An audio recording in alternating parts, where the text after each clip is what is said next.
Do you remember in the Old Testament there's a story of, or the account of Jacob and Esau, brothers, twins, who had different characteristics. Esau goes out into the fields, he's hunting, he comes back into the camp, and when he comes back into the camp, he's very, very hungry. He goes up to Jacob and says, "Hey man, you're cooking some good stew there, could you give me some stew?" Jacob then says, "Tell you what, give me your birthright, your portion of your birthright, and I'll give you this stew." And he says, "What do I care about my birthright? Go ahead, take it. Give me some stew, I'm very hungry." And he traded away his birthright for a pot of stew. Recently, we had an exact example of this. Congress voted on a bill that gave Obama everything he wanted, minus the implementation of Obamacare. Just delay it 1 year, change the dates of implementation by 1 year. And then the White House said no. The Senate said, no, we won't pick this up. And the government was shut down. For 16 days, the government was shut down, and we couldn't go to national parks. For 16 days, certain bureaucracies shut down in the government.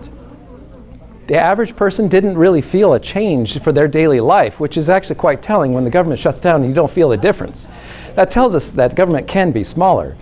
But for 16 days, they stood firm. And then there were 87 Republicans that joined the Democrats and voted to give in to Obama's desires, give him the budget he wanted, and implement Obamacare immediately. Something that our children, quite possibly, will have to live with, and our grandchildren, and not to mention us. For 16 days, we couldn't go to the national parks. Was it worth it?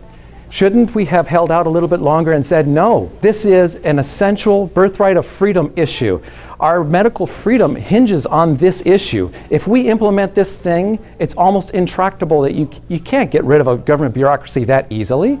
So let's just not implement it in the first place.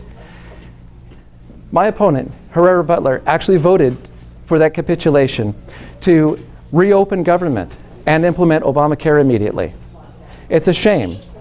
And it's something that we and our children are going to have to live with, and we're going to have to try to undo and repeal. But it is implemented, and there it is.